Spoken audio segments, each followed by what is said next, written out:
use the raise hand function. So yes, so over to Aritro.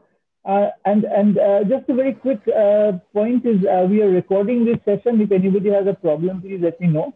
So we are recording this session and we'll also be recording the question and answer session. So if you do have a problem, then let me know and we will then pause the recording for the time. Okay, over to Aritro. Aritro, welcome to Game Studies India Adda. You are a member of our core group, so well, I don't need to introduce this to you. And those of you who don't know Aritro, he's presented a few very successful papers earlier on games, and one in the Games and Literary Theory conference. And he brings to us a really interesting presentation and a close reading of a game that he has played with some passion. So over to Aritro. Am I audible? You sound okay. Can you speak again? Hello. Yeah, we can hear you. Can you? Could I request the others to please keep their microphones on mute? I'll do the same. Am I audible? Just type in the chat if you all can hear me. Okay. I'll start the screen sharing. Sir, enable the screen sharing.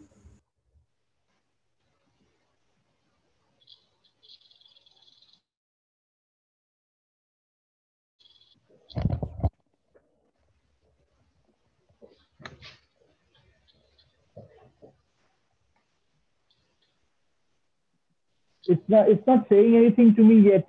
Just bear with me a second, Aritro. Oh yes. I can now see. I can share. Yeah, it's just below. It's just below. It says share screen. Just below. It's this green button.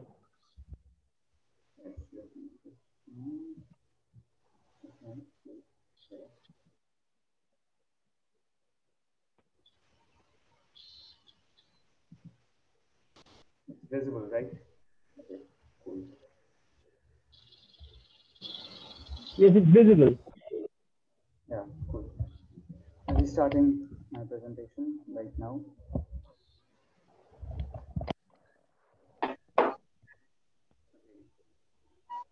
Welcome everybody to my talk, The Secret Seekers, NieR Automata, and Searching for Meaning in a Meaningless World.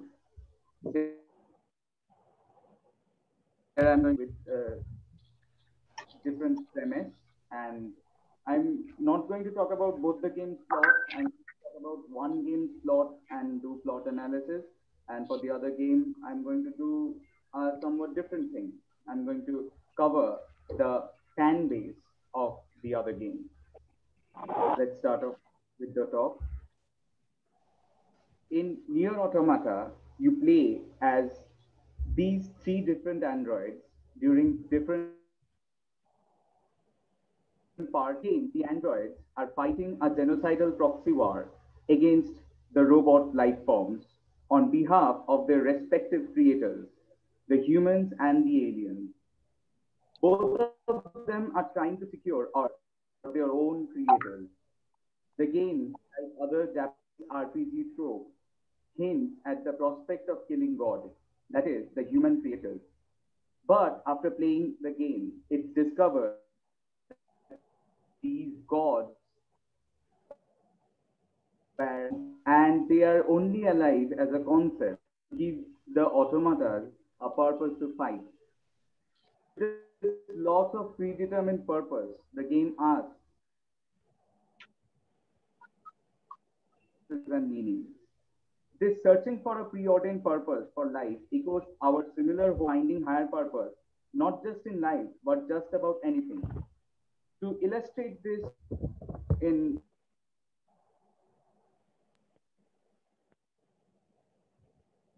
following example.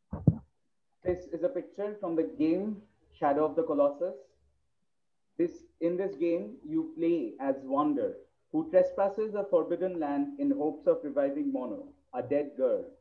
Here he is tasked to kill these colossal beings to complete the revival ritual.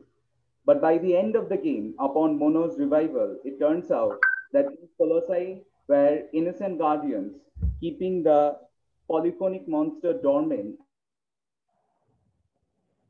at bay. Possesses wonder. I'm not going to talk about this game's plot. I'm going to talk about something much more different, about a community that sprung up from this game. In 2007, a gamer by the tag Ascadia posted a long essay about theory of intersecting points, which he coined from the game's opening cutscene.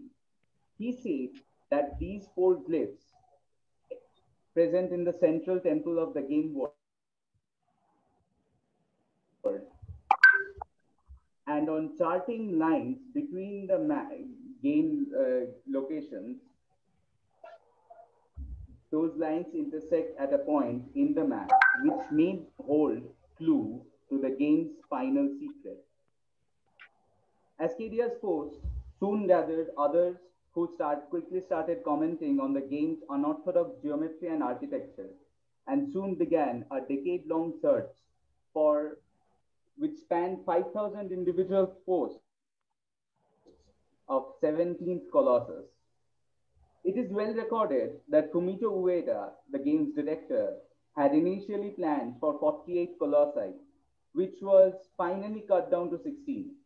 The secret seekers, as they call themselves, hoped that these games might have a final hidden colossus for the most dedicated players.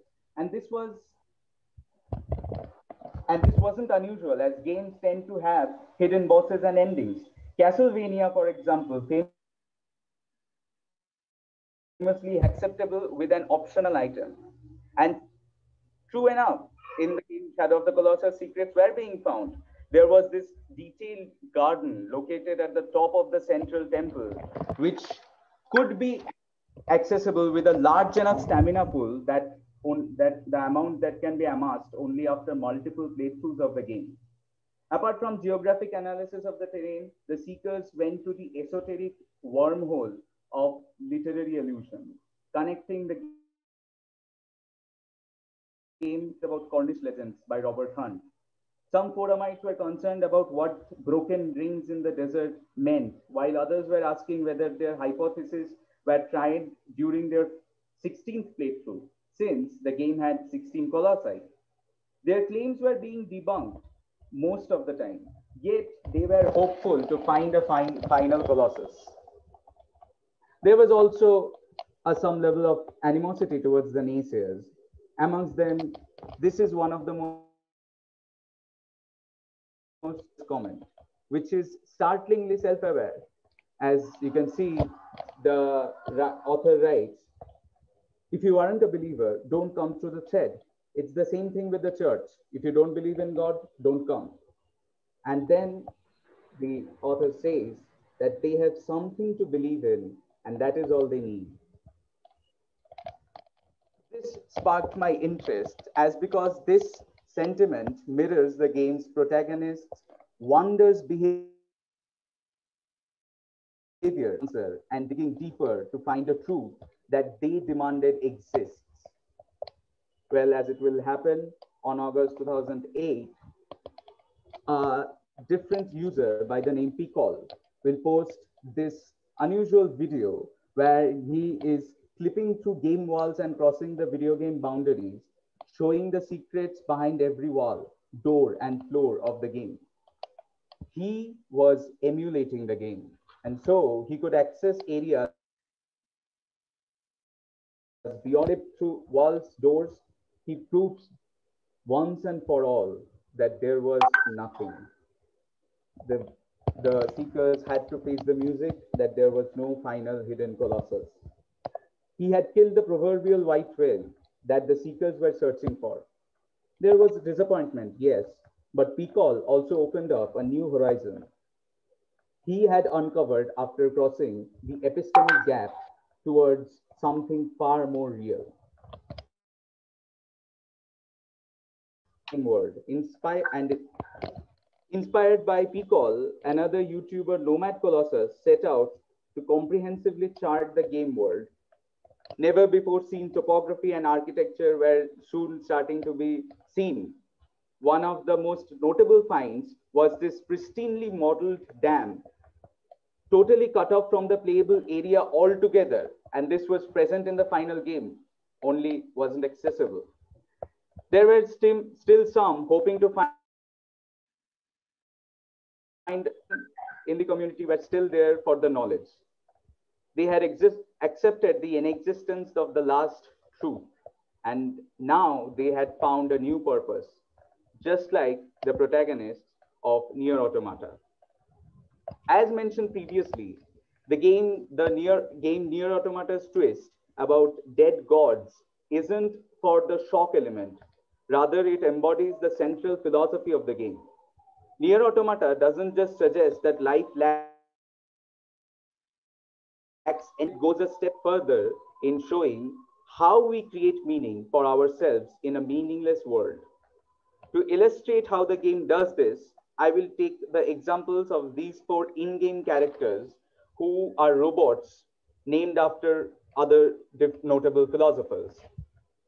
Through them, the game evokes the philosophies of these philosophers and takes them to their logical conclusion, thereby portraying various facets of meaning making, self creation. First, Simone the robot is a songstress who appears as a boss fight in the game. Throughout the fight with her, she sings how she must be beautiful and we must look at her beauty. Through her, the game is invoking these ideas, the ideas of the real life Simone de Beauvoir, that one is not born a woman, rather, one becomes a woman. Which means one way we create meaning for ourselves is through socially constructed gender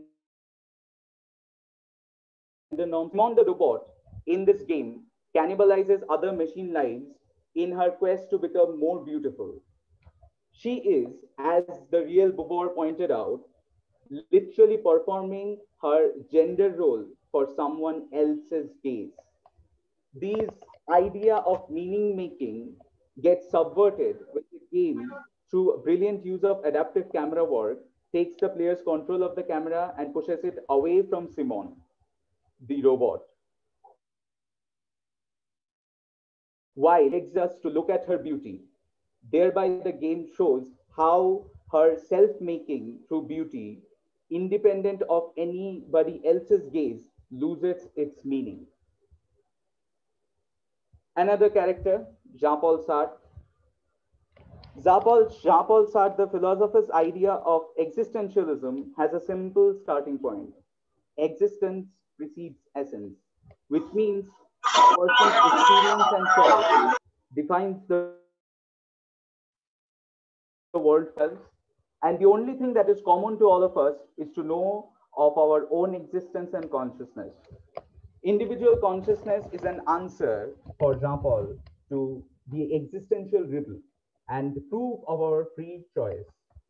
In the game, Jean Paul the robot is found in a peaceful robot village and spends all of the screen time spouting ponderous, self centered philosophy. In his side quests, the protagonists are tasked to deliver him love notes from his followers. But he is so completely self around him. This is a clear satire of the selfish and highly individualistic nature that is prevalent in existentialist philosophy. Another character in Pascal, the game holds up another facet of meaning making. In Pascal's famous book, The Pensée, he argues, now that is famously known as Pascal's wager, he, through the use of probability, he argues that we should believe in, we get benefited from it, but if it doesn't exist, nothing happens to us. But if God exists and we don't believe in him, then we experience eternal damnation.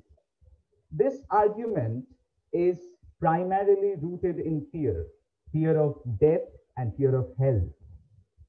Through this fear, Pascal hoped to make other humans lead a virtuous existence. Pascal makes an appearance in the of a pacifist of a village of pacifist robots. Late in the game, the village is attacked and Pascal flees with the village children to protect them. And after fighting a horde of murderous machines, the Pascal returns to a horrific scene. The children we find have committed suicide. Pascal the robot soon realizes that while teaching the children about virtuous existence, he had taught higher powers. And this fear, in turn, caused them to kill themselves before the other higher power machines could. Another interesting another interesting character is Kjarrgaard, who makes an ironic appearance in the game as a leader of a religious cult, which deems Kierkegaard as the robot who has become as God. And now the players have their hopes of becoming God too. And as it happens, the followers are seen performing a literal leap of faith into hot lava. This mirrors Kierkegaard's real life critique of the religious institutions, like that of National Church of Denmark, which gets increasingly fundamentalist about its own beliefs, finally morphing into a cult, whereby the lives of their followers become meaningless. After these four facets, I will move on from character arc and narrative to gameplay. Like character arcs from gameplay perspective too, the game makes certain choices inspired by different teachings of philosophers. For example, the Taoist philosopher Zhuangzi, who makes an appearance as Toshi, the Japanese pronunciation of his name, said that life is full of cycles, cycles of day and night, cycles of life and death. And so, as an extension of this theme, the game narrative also follows a cyclical pattern. To reach the true ending of the game, the players need to complete the game thrice with three different protagonists, all the while reaching similar or slightly altered conclusions, either dying or killing somebody else. Nietzsche states that cycles dispel the myth of sense. If you are cool with following a predetermined path someone else has laid for you, Nietzsche asks us to be critical of claims of progress that's based on external meaning. Similarly, in NieR Automata, there isn't a clear cut goal, and the end goal always keeps changing without the player's intervention. Again, unlike other games, there's no clear line to follow towards an given objective. And quest lines from previous playthroughs keep constantly repeating through its pseudo-narrative consonants enhances the idea about cycles dispelling progress and nihilism. Now for a silver lining. Now to bring everything to its conclusion and hopefully try to end in a optimistic note. Remember, I told you how the YouTuber Nomad Colossus had comprehensively documented every nooks and cranny of Shadow of the Colossus's world. So his videos instrumental and were extensively referenced by a developer known as Bluepoint, who was tasked with remaking Shadow of the Colossus for newer hardware and newer graphics. Bluepoint also had credited Nomad Colossus with a sneaky note, Nomad Colossus and the 79 Steps to Enlightenment. Well, as it turns out, in the remade version, there exist 79 points hidden in very hard to reach all of them. The game opens a previously locked door, which leads to an empty room with a throne and a sword. Well, it wasn't much, yet it was everything that the seekers had hoped for. Look at this. This is a testament to the community's combined passion, commitment, hopes, and faith that was made into something real more than a decade later. NieR Automata 2 ends optimistically, which they does this.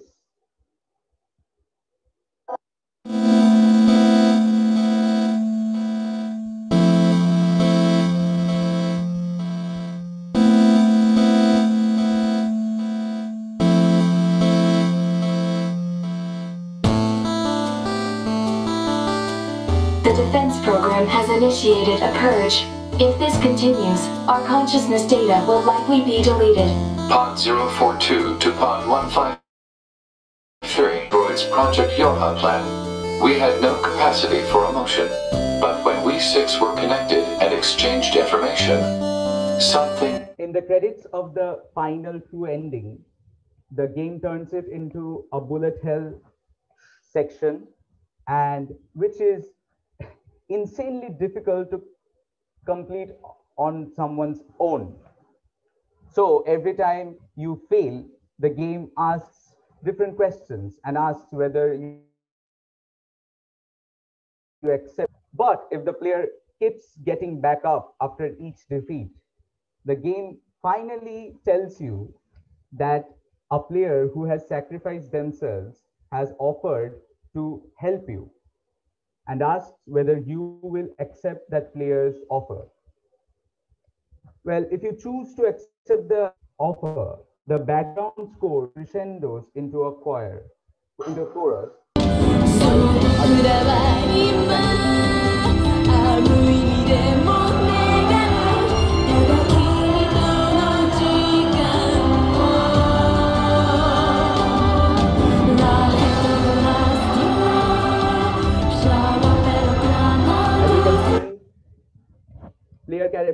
Other players start joining you to beat this challenging bullet hell section and defeat the nihilist creators of the game in the end credits bullet hell section. And then finally, obliterating the fourth wall, the game asks whether you, inspired from other players, will sacrifice your saved progress to help other players beat this same challenge. And it makes this clear that you, as the player, will do this out of sheer empathy and not any other vested interest. That no one will thank you for this. That people who you may end up helping might be somebody whom you deeply hate. Even with this, will you sacrifice your saved progress? Here the game as a nod to the Nietzsche eternal recurrent. Will you as the player keep your progress as an achievement for your individual hard work? Or will you say yes to sacrificing your progress to engage in a community and potentially defeat all your actions with all the pain it will bring you? Or who knows, maybe this time things will be different as the game's slightly optimistic suggests your future is what you choose to do with it. Thank you.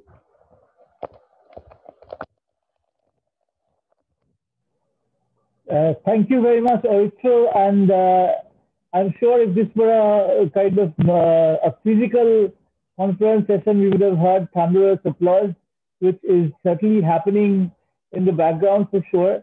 And I personally have loads of, I was really thrilled to hear this presentation, and I have quite a few questions. But I'm just opening the floor to everybody else. Please put your questions on chat or use the raise hand function if you have questions. And do remember, if Zoom somehow logs us out, then we will come back into this session again using the same link. So if you can hear me, then well, please can just now you can just use the raise hand function or use the chat window to ask any questions you might have for Aritro. And in the meantime, I'm going to think of my own question. Yeah, I can't see anyone asking any questions yet. Okay, so I'll start with mine. Um, Now, I'm kind of really intrigued. I haven't played this game, but I'm really intrigued by the selection of the philosophers. Uh, okay, so there's somebody who has asked a question. I'll take that question first, and then actually, Damien Stewart has asked a question, and it's exactly the question that I wanted to ask myself. So very similar to the one. So thank you for the very interesting talk. Are there other philosophers appearing in NieR Automata, or is it just the five you showed in your talk? No, no. There are many philosophers, both Eastern, Western. There is Confucius. There is also Carl Grun, Arthur Schlegel, and also Karl Marx, Friedrich Engels. There are many other. There are also Immanuel Kant.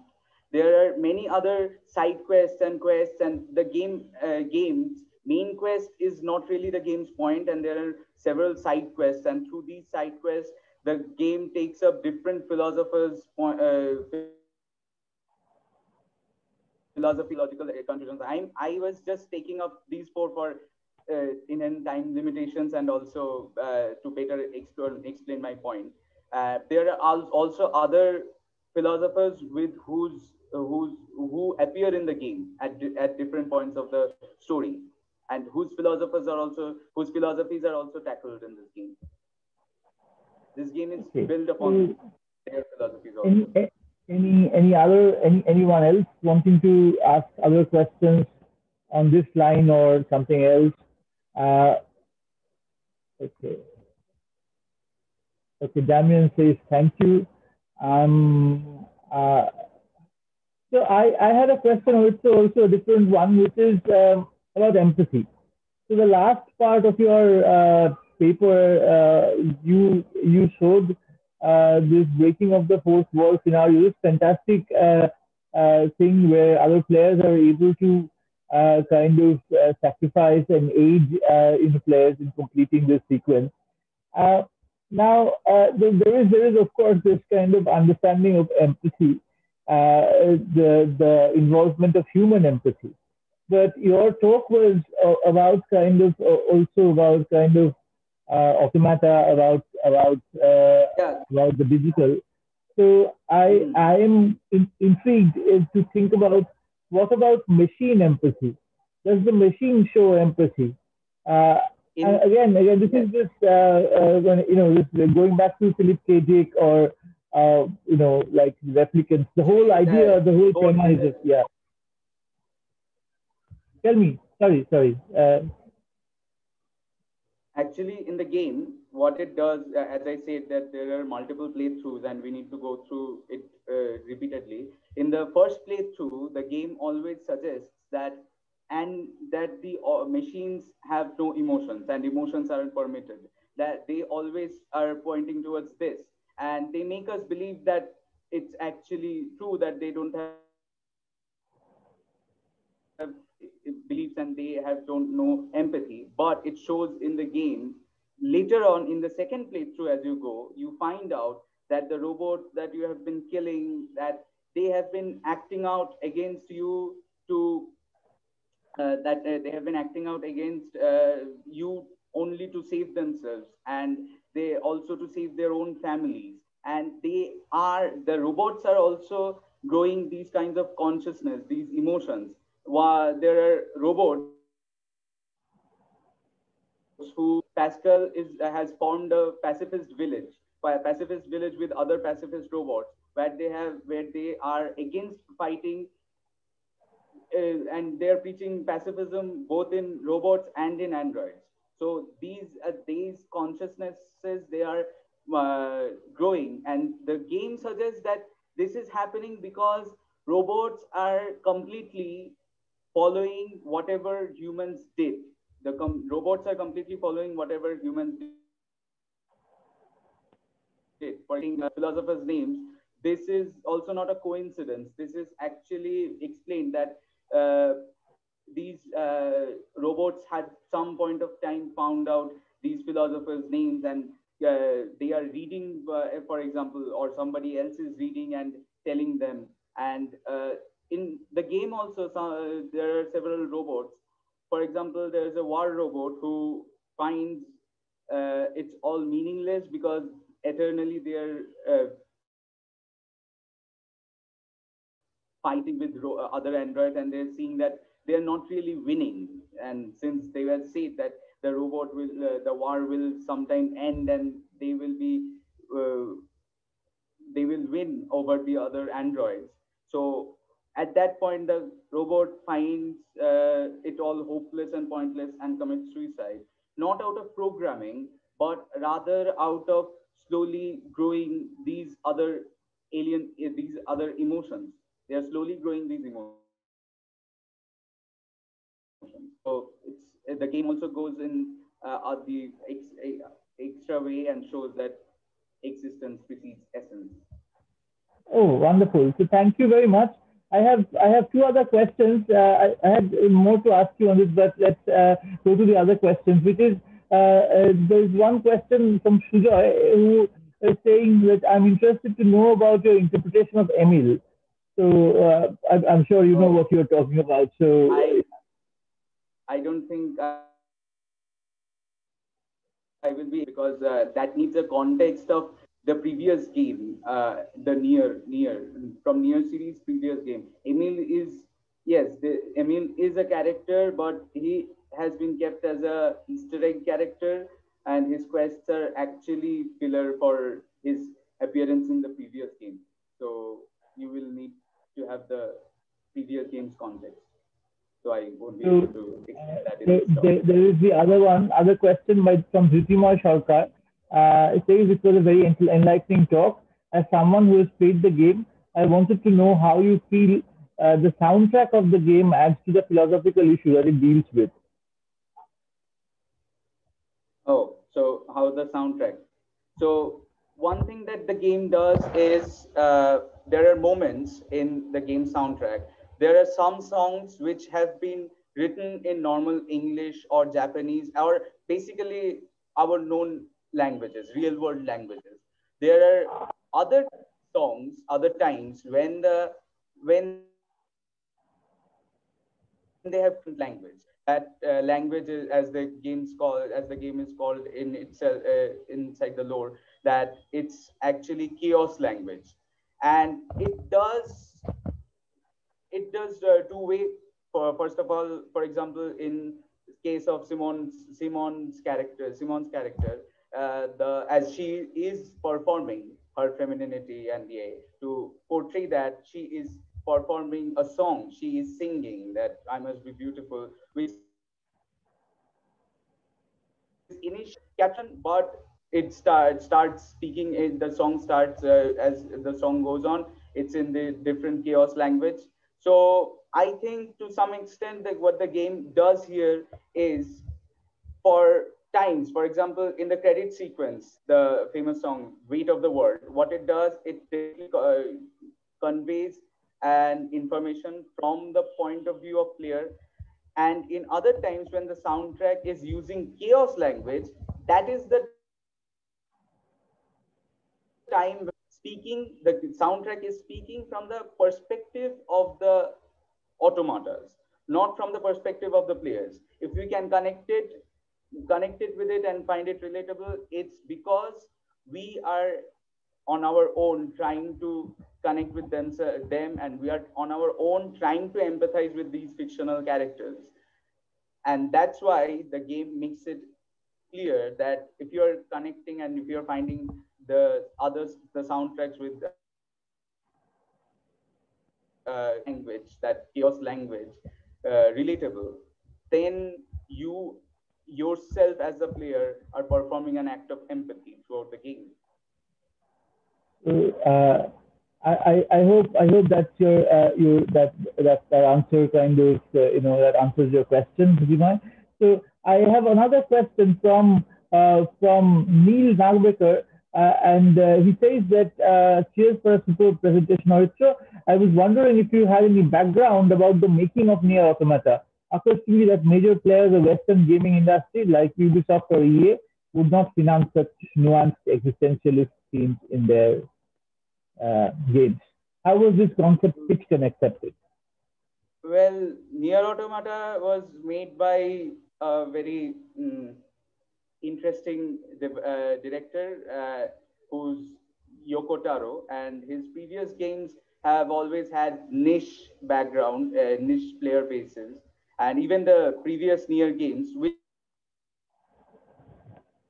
are not connected to the NieR Automata, but NieR Automata itself is a standalone sequel to the other NieR games. We don't really need those. Yeah. So what happens here is that Yoko Taro had to push it, and Yoko Taro is not really into pushing games, and he's a very shy person, and obviously EA and Ubisoft won't be making it, and it was actually developed by Square Enix, and it was also it was Interesting. action games, and the director and co-director had to push the game.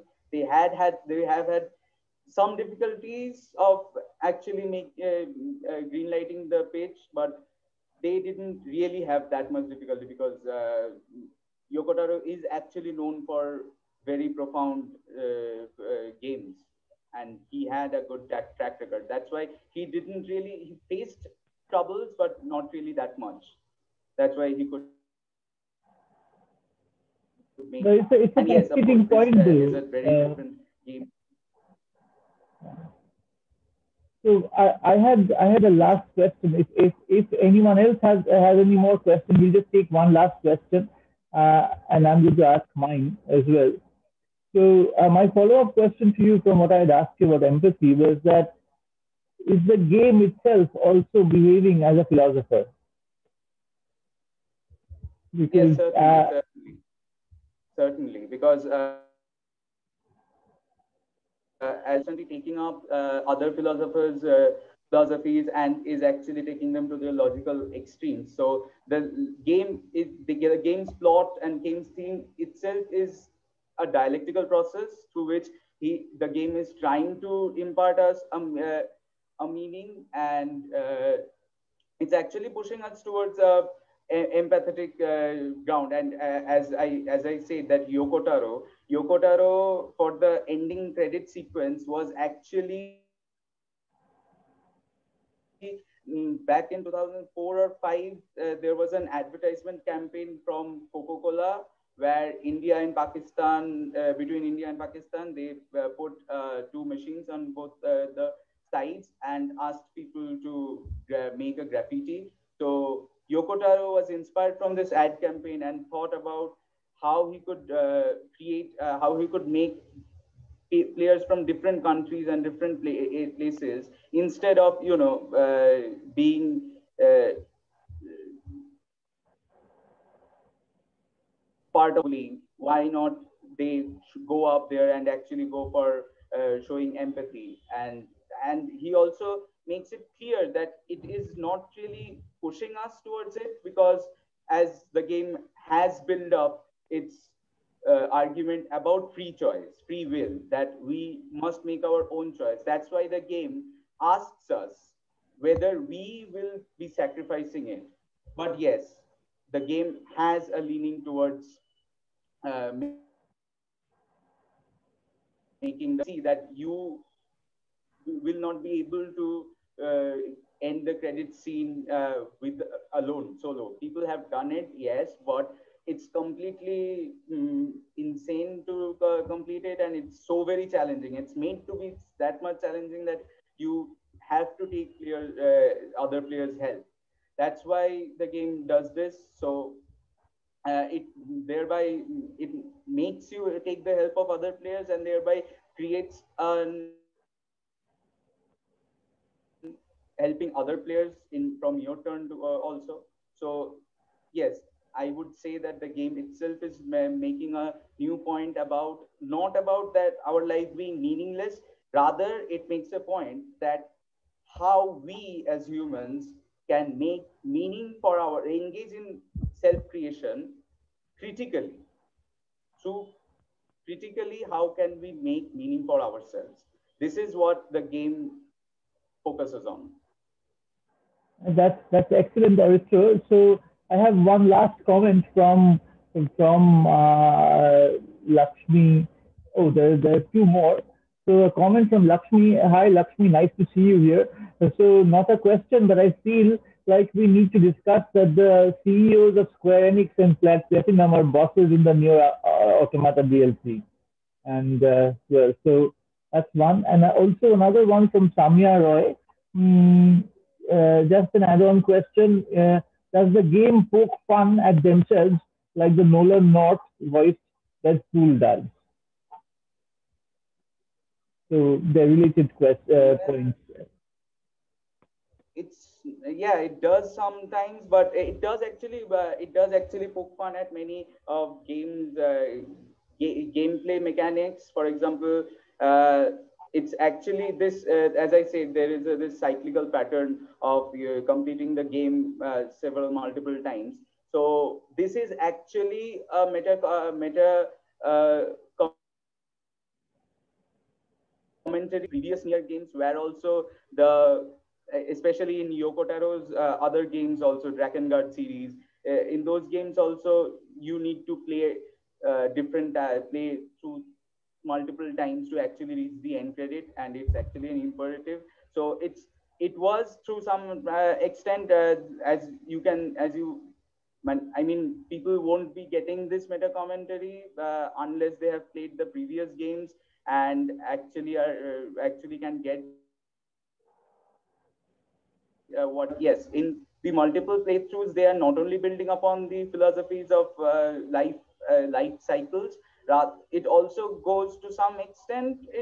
At point, it actually pokes fun at its own traditions of completing multiple playthroughs. But it's not really like Deadpool, because the meta elements of the game actually build up on something much more profound instead of just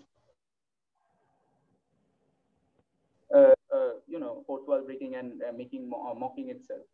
But yes, it does at sometimes, but it's so little it gets overlooked. But yes, there are some points, but it's not that there's not that much of quantity of meta commentary like Deadpool. Thank you.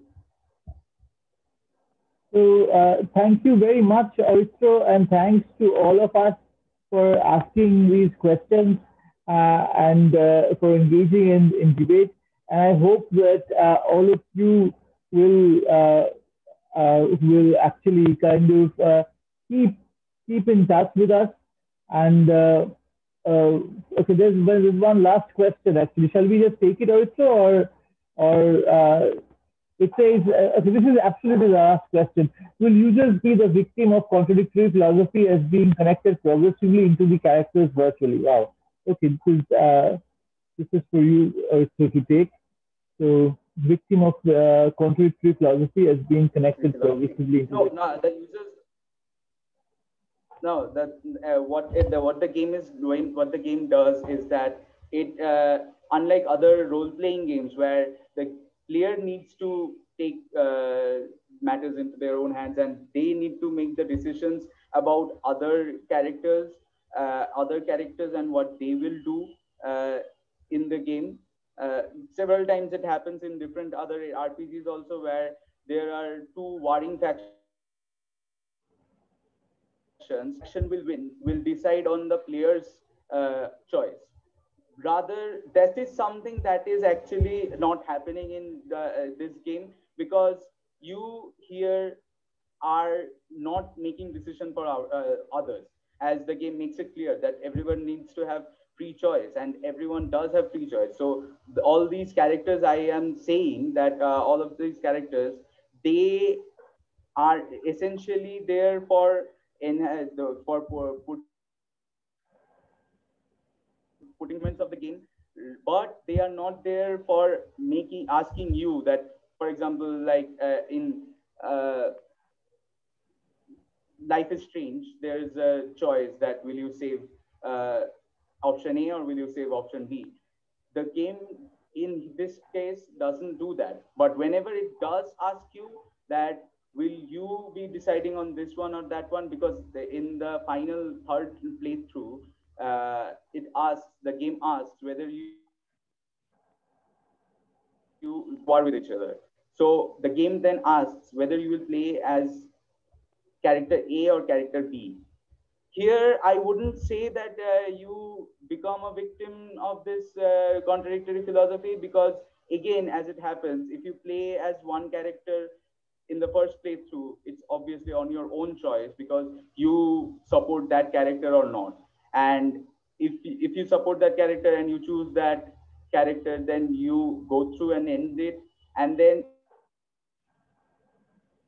it shows the choice and make another and play through and the game once again with the other character you didn't choose. So it's really a false choice, because the game doesn't want us to feel actually contradicted, feel victimized by contradictory philosophies, because games essentially are limited because the game has been pre-built, and games cannot expand upon the player's wins. That's why the game keeps these choices open,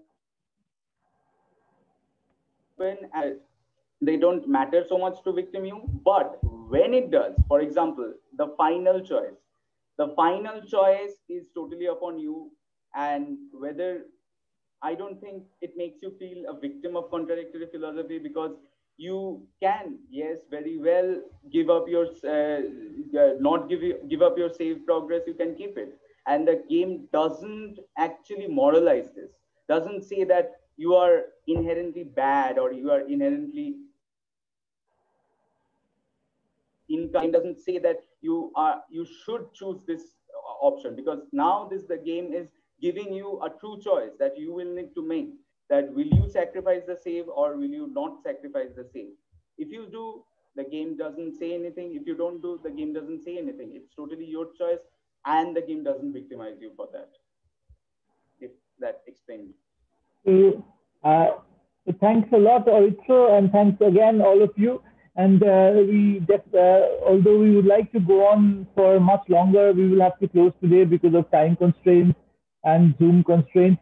So I've put up the list of talks, upcoming talks. Do keep following us, and there might be a few tweaks to this.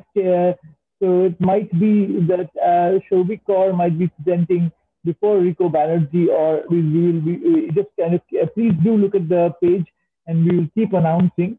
And in the meantime, well, keep thinking about NieR Automata. If you have more questions, please ask them on our Facebook page, and please kind of keep discussing video games and video games research in India. So, well, again, what can I say? Join the Adda, and see you soon, all of you. Happy playing. Thank you. Thank you very much. Thank you, everyone.